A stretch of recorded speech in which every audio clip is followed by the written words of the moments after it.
Okay, I feel wonderful today. It's a fine day with the rainy mood. Okay, I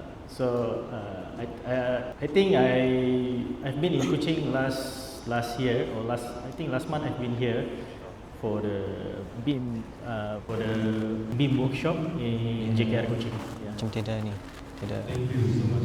Tidak. So for our discussion this afternoon, we will be focusing on the major response comprehension project. We will also discuss on industry challenges, digital transformation through BIM, and most importantly, share advice for students who are about to enter the working field. Now my very first question for three panelists here with us today. What's actually motivated you to pursue the built environment field initially? I mean, does any of you or every of you have ever imagined being in your current roles back in the day? Okay, explain a little. Okay, I think I speak in Malay for better understanding. Okay, selalunya bila saya bagi talk dekat university, UiTM and other university, they will ask where this path go if we are doing BIM, and because of BIM is one extensive learning curve. Tak semua orang rasa BIM tu mudah, so semua akan struggle lah with this BIM punya konsep. But bear in mind, we are moving forward, then BIM ni tak akan patah ke belakang. Then after this, when you get graduate, every time you pergi interview mana-mana, all the consultant or the firm or the company will ask you, do you do BIM? Trust me, this will be the question every time you go interview mana-mana. Just some addition. Cuma kita nak tahulah, semua student yang ada di sini, adakah korang faham apa itu BIM? BIM. Semua faham tak? Siapa yang faham angkat tangan? Yang faham angkat tangan? Okey. Satu lagi soalan saya nak tanya juga. Adakah SketchUp sama dengan Revit? Bagus. Itu yang kita nak tahu dulu sebelum kita further into the understanding of BIM itself.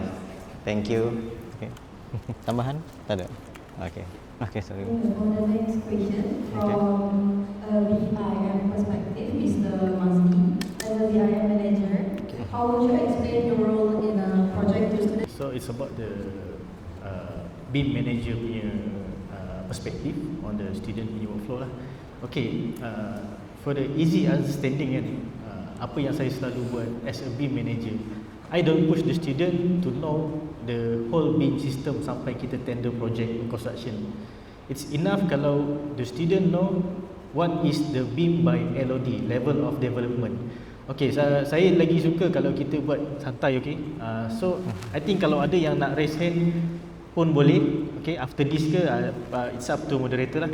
But I want to know, siapa tahu apa itu LOD? Then I describe to you. LOD 100, 200, 300, cukup 300. Siapa yang tahu LOD 300? Tak tahu? Okay, so I terangkan sikit, okay. Apa yang you guys buat on 3D model sahaja without documentation atau information is LOD 100, which is kalau dekat architecture kita panggil conceptual level, betul. Okay, so LOD 200 is schematic. Okay, so what do you need to start is, jangan tengok BIM tu semata-mata model 3D. Okay, apa yang tuan-puan perlu tahu bila tuan-puan design, macam apa yang kita orang buat dekat architecture, kita orang design, the architect akan design dia punya the building, and the automatic the SOA akan create on the other side of the screen. Okay, so that's BIM. BIM is automated. BIM ni dia tak nak kita tak nak kira manual guna calculator, no. BIM is the one tools yang membantu kita generate the report automatically. Then kita dah jimat masa, so we focus on the design.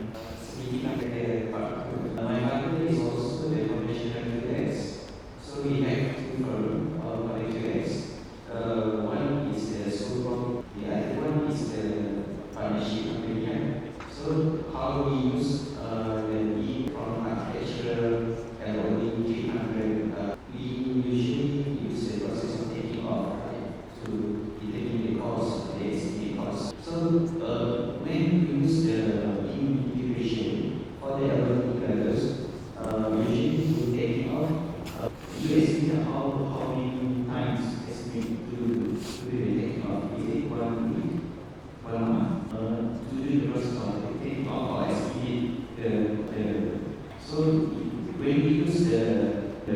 we use what we call it about the key needs or the one process of taking off.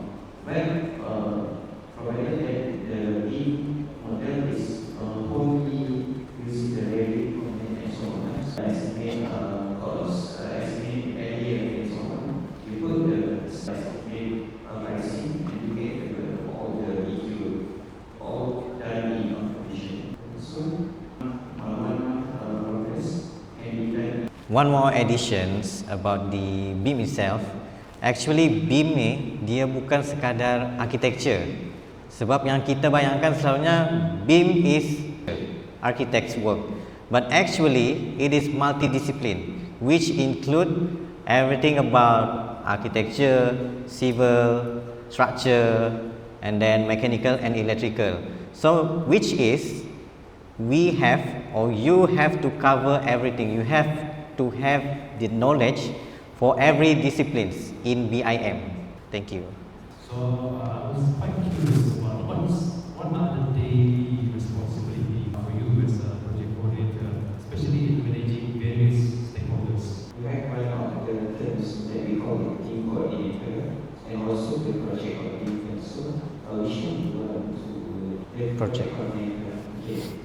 So in my experience, I have been a project coordinator with a certain design the recently did. So in terms of the project coordination, what we do is we have about two consultants. One is the design consultant where and there's architects update from the design of the end-to-end architects. Produce NS akan masuk ke requirement untuk bagi punya SA informasi, SA confidentiality. So what we do, we generate their timeline atau timeline CTM, and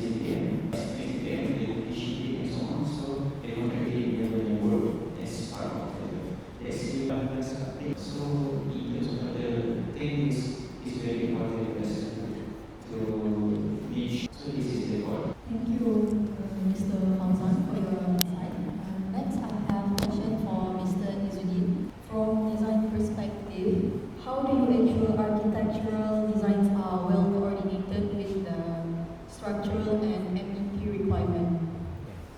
Thank you for the good question. Actually, we will start with the architecture, and the architects, the disciplines must have ready with their own design first, and then after that the BIM will entering from starting from the LOD 100, which is LOD 100.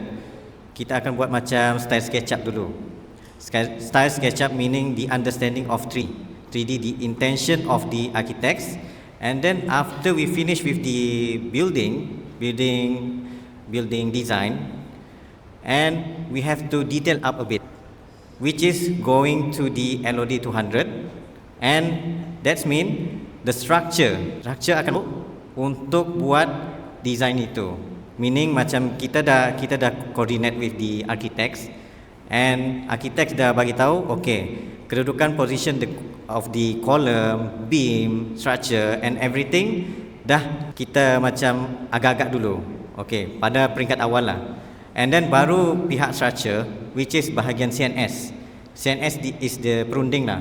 Sebab kita memerlukan perunding daripada arkitek, perunding CNS, perunding MNE. Dan BIM ni adalah orang tengah bagi ke semua perunding ni. Which is kita perlu tahu tugas masing-masing punya perunding tu bila untuk kita masukkan BIM.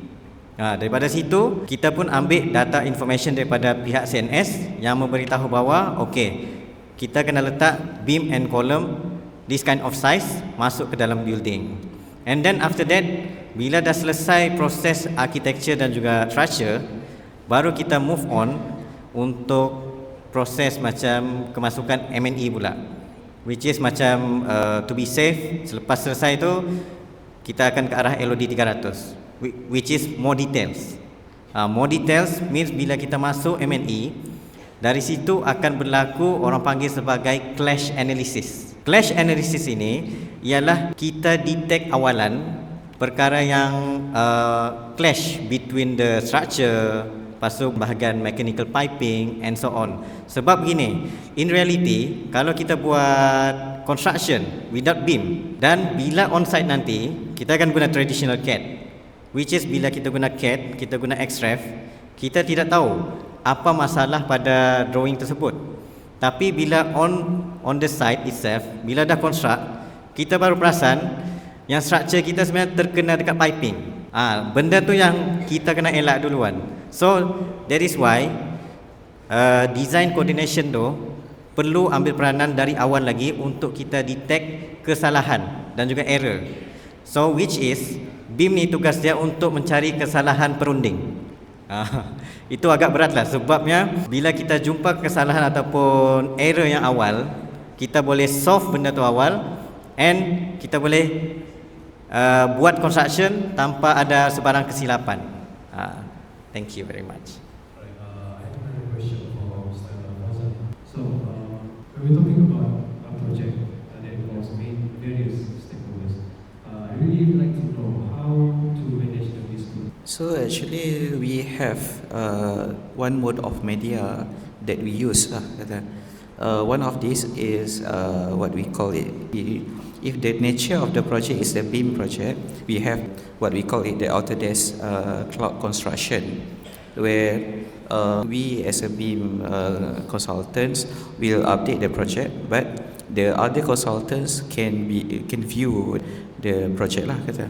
So in terms of the update the drawings and also the plannings and also the CPM can be done in one software or one media.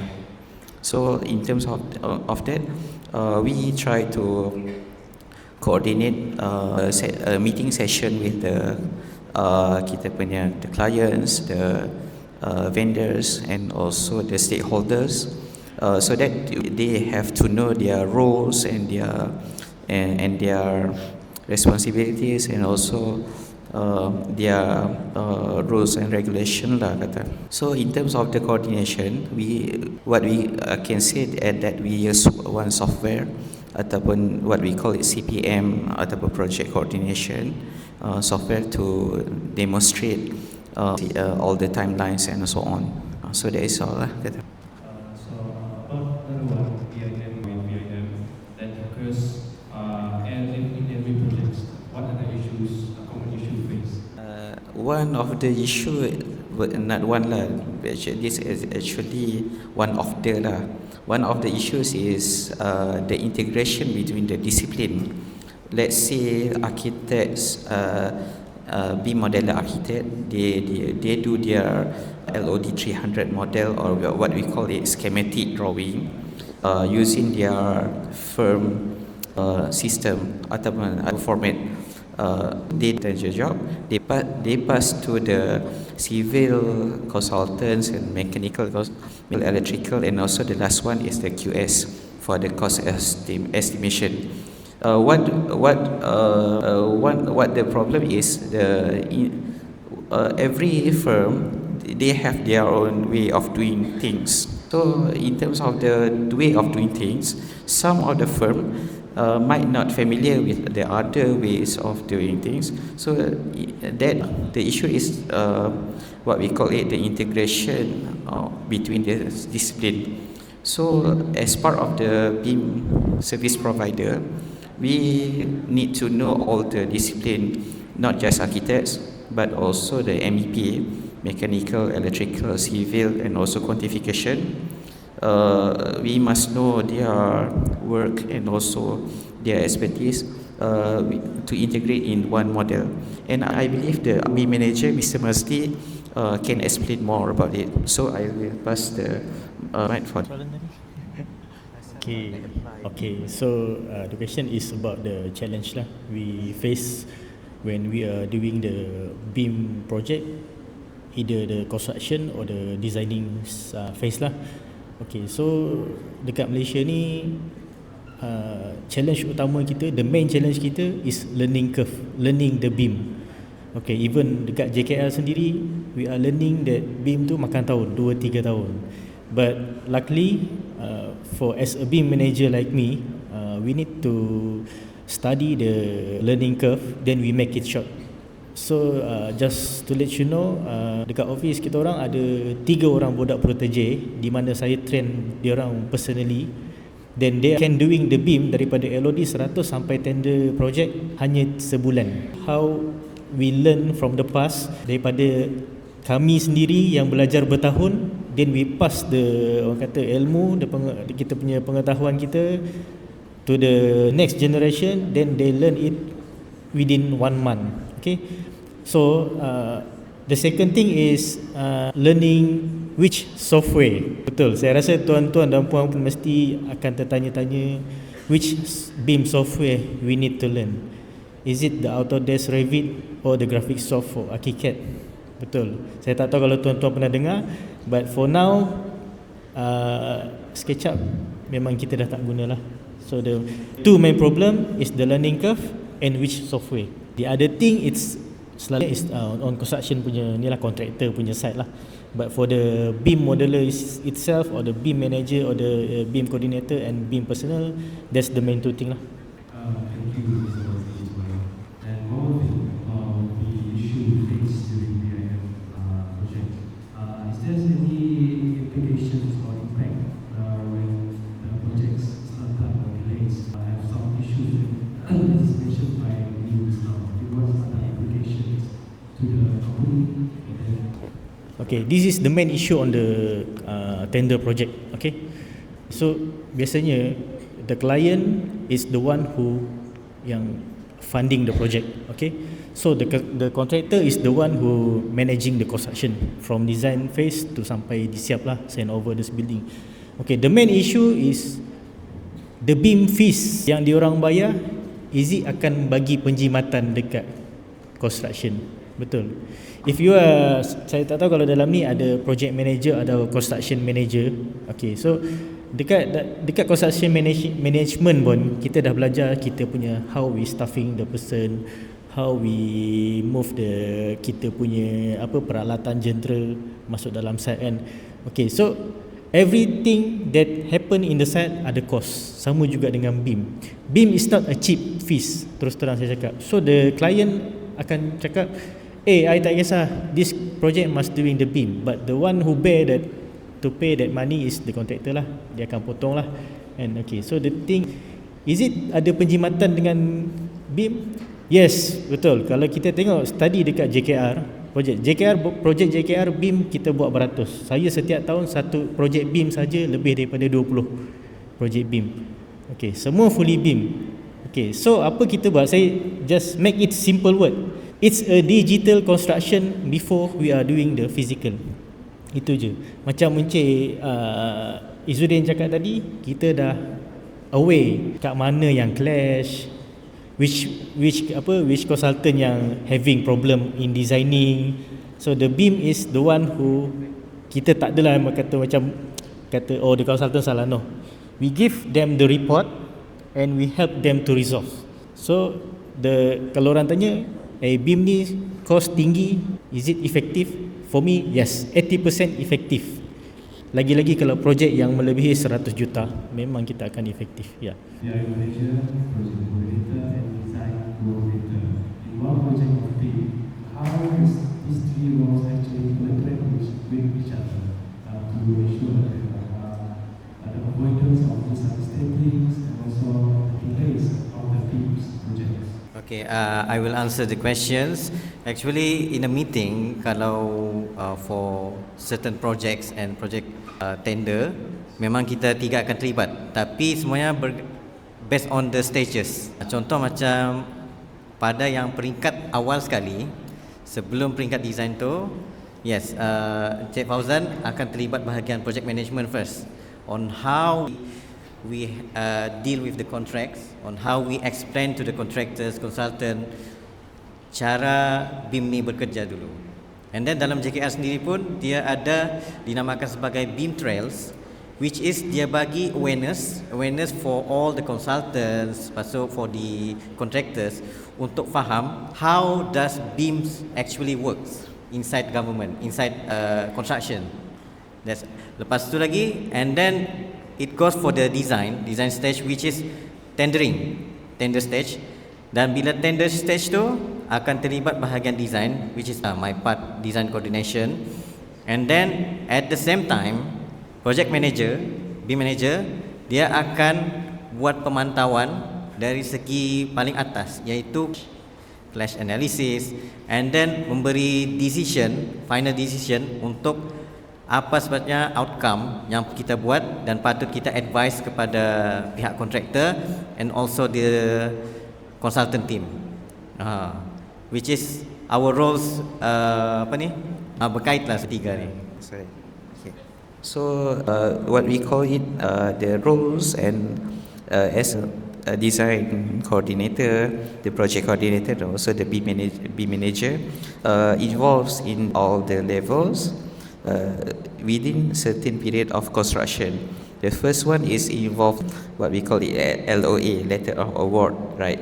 So the contractor will negotiate the fees, and also we explain our roles and responsibility, scope, and so on. Before involved in design stages, when we enter the design stages, which is Mr. T.S. Muhammad Izzuddin, so this is the period that we get the information from the consultants. The architects will produce their design and submit to us to be developed into the BIM format. And as the complexity and also the data progress further, the BIM manager will oversee all the clashes between the architectural design and also mechanical engineer design. So they have some of the clashes. Most of the time it involve around thousands of clashes, which is the piping line clash with the beam, roof beam, and so on. So this is the part that the BIM manager will produce what we call it clash analysis report. When we have the clash analysis report, we do the coordination meeting between the consultants. We explain that to the consultants that some of the changes need to be done. So what we call it the roles of one of the each of us in terms of the construction period lah kata. Okay. I believe students will hear more from our panelists. In my opinion, the people with us here today is good. Now we are on the phone for Q&A question. In case there's any students who may have questions or may have concerns regarding BIM construction, they would like to ask our three distinguished panelists. Is there anyone? If possible, we would like to receive a question from different architectural school, QS school, mechanical engineer, and so on. So at least one question. So feel free to. Oh. Okay. So ada QS, ada arkitek. Ada QS, ada arkitek. Sebenarnya campur arkitek ambil.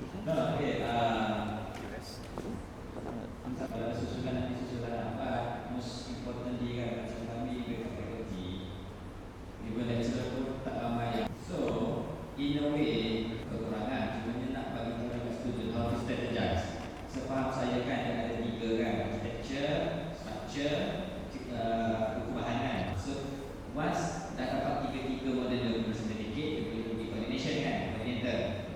Dah settle coordinator, and then hire somebody start yourself. Macam dia orang ni, ada satu time tu sebab kami buat kelas dengan CIDB, I attend dia punya tempat jadi modeler. So even student waktu tu budak degree year second ke year third. So in your opinion, sebab I do believe yang volunteer orang yang ni pun sempat belajar kan, bukan waktu belajar kan. So during that time we had the privilege.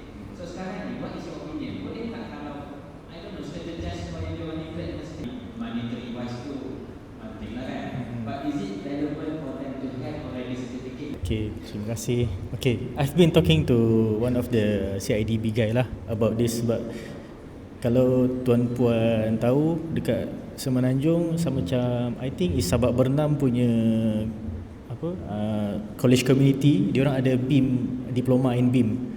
Bila diorang di grad, diorang tak dapat pun sijil daripada CIDB. Because of what? Because of satu, syllabus tu kena endorse dulu dekat CIDB lah, di mana dia ada framework yang kena kita ikut lah. So bahasa mudah dia mungkin pembelajaran punya syllabus tu tak sama. Okay, but kami, di pihak kami as a BIM manager, kami cuba untuk bagi CIDB open sikit lah, because of this yang kita panggil akademia. Because saya pun banyak bagi tahu daripada pembangunan UiTM pun saya bagi tahu about this jugalah. Okay, apa yang jadi orang rasa downside, tak kisah daripada QS ke architecture ke mechanical is kat masa study dia belajar BIM, tapi bila keluar still perlu ke saya kena tunjuk saya punya certified BIM on CIDB punya pengetahuan kan. Okay, the trick macam ni. Okay, I ajar the trick Okay, you keluar universiti, you cakap you boleh buat BIM. Company yang tak buat BIM sekarang tengah cari all the modeler, tak kisah you modeler apa. Then ada some of the company, bukan some, I pergi ada 7-8 company, dia kata, Cik Mazli boleh tak you find me a BIM modeler yang boleh model, dia tak kisah sijil. Once dia dapat the modeler, dia akan bayar the modeler pergi ambil kursus. You don't need to spend your own money. Okay, that's the trick. But before that, you kena belajar dulu betul-betul lah. You need to show your skill. Okay, ini bukan cerita pasal architecture saja or QS. For me, macam saya guna course X for the QS, saya guna SAP 2000 for the civil, saya guna Tekla structure, saya guna Revit, saya guna ArchiCAD. So the more software you learn, you tahu lagi senang you dapat job.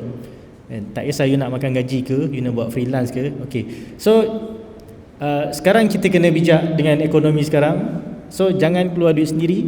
You show the company you work for which your talent punya level, then make them pay. Okay, sekarang kalau you pergi dekat CIDB yang khusus tu, semua company yang bayar, because of company need that type of employee. Itu je. So jangan risau kata kalau saya grade dia ni daripada Unimas, saya belajar BIM pun saya still tak ada CIDB kan. No worries, as long you know how to do the BIM. Okay, if kalau macam korang grade tak tahu nak pergi mana, you can call me, I boleh assist. Itu je. CIDB. Okay, untuk CIDB punya requirement untuk pensijilan, the first thing, kalau kita ada 3 macam tuan cakap tadi lah, kita ada modeler, kita ada coordinator, kita ada BIM manager. For the coordinator, kita ada sijil dah cukup. Then kita kena attend dia punya BIM fundamental lah, which is I think online bayar RM190. Then for the BIM modeler is 1,200 something. Betul. Okay, then for the coordinator you at least kena ada diploma. And for the BIM manager, at least you kena ada degree. But saya bagi surprise sikit, saya as a BIM manager, but I'm only the SPM holder. Okay, so bila saya bagi tahu, orang akan tanya, Cik Mazli, how you become the BIM manager kalau you just ada SPM? Okay, I tried my 15 years experience. Okay, so I pergi dekat CIDB, I kata I boleh buat as good as your trainer. Okay, so nampak macam impossible. No, one of the CIDB guy kata tak boleh, kita kena rules, kita kena ada degree. Then dia punya pengarah cakap, okay tak apa, kita test this guy, dia kata. Then I managed to overcome the challenge. Okay, now I'm a BIM manager and SPM holder, but tapi saya tak adalah kata saya nak bangga. Dalam masa sekarang pun saya tengah continue study degree in construction management. So saya tak kata akademik tak penting, skill is more important. No, dia kena salary. Okay, you banyak skill pun, knowledge you tak ada pun, kalau okay, you straight 9A, skill tak ada pun, kalau. So things need to be balanced. Itu je. Okay. I have one question for the student. Berapa ramai sini yang dah start guna BIM? Macam curi-curi guna Revit gitu, guna yang pirate version ke? Ada tak? Ada. Okay, boleh ni stand up first. Silakan. Kita make it enjoy sebab 3:30 petang dah ni, mengantuk. Dia tak nak soal. Kita soal lah. Siapa yang tak berdiri tu kita soal terus lah. Hello, my name is Alison. Okay. Alison. Saya architecture student at the year 3 final year. Now you're using Revit. Since last semester lah, I'm Revit for my. Okay. If you are using Revit, apakah kekangan masa you guna Revit tu? Means masa you buat design you macam ni kan, bila sketch macam style Zaha Hadid contoh yang itu. Tapi macam mana you nak apply inside the Revit? Apa you punya cabaran?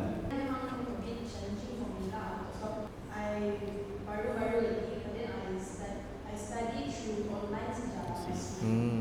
Yeah. So for the part yang memang saya tak faham, so I just look part yang mana yang saya boleh buat ya. Ada certain of the commands yang itu. So I just use what I know and what I. Okay. Thank you very much. Okay, begini, saya nak share sikit lah. Macam I'm starting using BIM, Revit since second year degree, in my degree. Tapi time tu saya buat, I'm using the pirate software and so on sebab I'm trying to use the Revit. Sebab orang kata, kalau saya tengok dalam ni lah, tengok dalam YouTube apa semua tu, dia memang boleh overshadow SketchUp tu. Waktu during 2012, 2013 like that, memang sangat baru Revit ni. So I try to explore untuk tambah my skills using Revit architecture. Means bila I explore tu, I cuba explore how can I get the best design inside that software. Sebab mostly macam kita sendiri ni pun pernah jadi external panel for UMK students, which is UMK students sekarang ni memang dah apply for using Revit architecture. And then I selalu tanya dorang the question is what software are you using? Sebab bila I tengok dorang punya presentation board, I boleh detect dia guna SketchUp or Revit or any software. So which is budak-budak yang guna Revit ni, design semua akan jadi rigid, tapi complete with grid line, complete section and everything is complete. So students ini kena faham lah, Revit ni akan memudahkan korang untuk buat sesuatu tu lebih cepat. Which is bila proses tu dah cepat, untuk korang fikir kepada design, programs, lepas tu another thing pula, benda tu akan korang boleh apply kemudian dengan cepat. Tapi cabaran dia dalam Revit ni, kita perlu practice. No matter what you have skills, you have sijil ke, kalau you have sijil BIM modeler, lepas tu BIM coordinator or even BIM manager pun, tapi you don't apply the BIM itself, memang you tak akan faham what is BIM is actually about. Maksudnya BIM ni kena sentiasa practice. If you practice more, you can be more perfect lepas ni. Meaning you can excel lah semua tu. Good job.